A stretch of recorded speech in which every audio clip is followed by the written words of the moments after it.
Hi, welcome to Dear Anybody, letters written by my late father Jimmy Hodge in 1999 as a prelude to the millennium. Dad was a journalist here in Kent in the UK and wrote for many years, but thought he would commit a letter a day in 1999. And I'm his son Kevin, I'm reading them out, and we're on the home straight now, 8th of December. Started back in January and now it's the 8th of December. So, what was today? I think the millennium bug was becoming a worry because it was not long before everyone said the world would end at the millennium and computers wouldn't work and planes would fall out of the sky. None of which I'm glad to say really happened. So there was quite a bit of talk about that, and some people were going to have sort of stock up with all sorts of things and food and start fires with Jeffrey Archer novels apparently.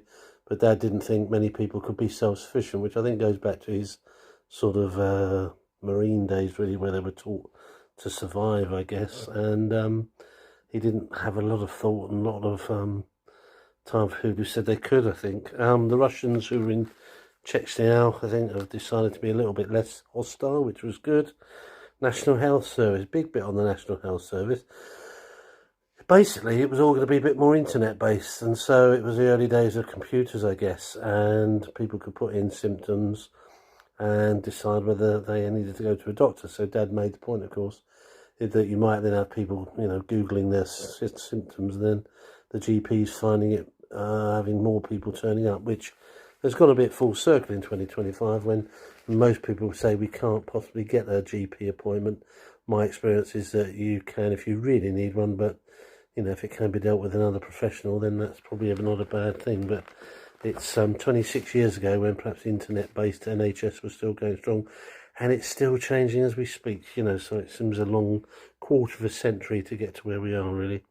John Prescott got mentioned again for his gobbledygookness, and he got an award from the Plain English campaign.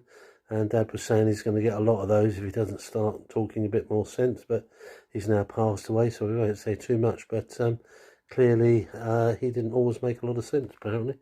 And lastly, Miss Mike Bullis. If you're still around, Mike, let us know. Mike Bullis of Sheffield. He was given a plaque for a snooker, and he had the dubious honour of losing 100 games in a trot. So his local club actually awarded him a certificate. Well done on him. Anyway, today's Monday the 8th of December 2025. 26 years ago that was the news. You mind? There you go. Take care.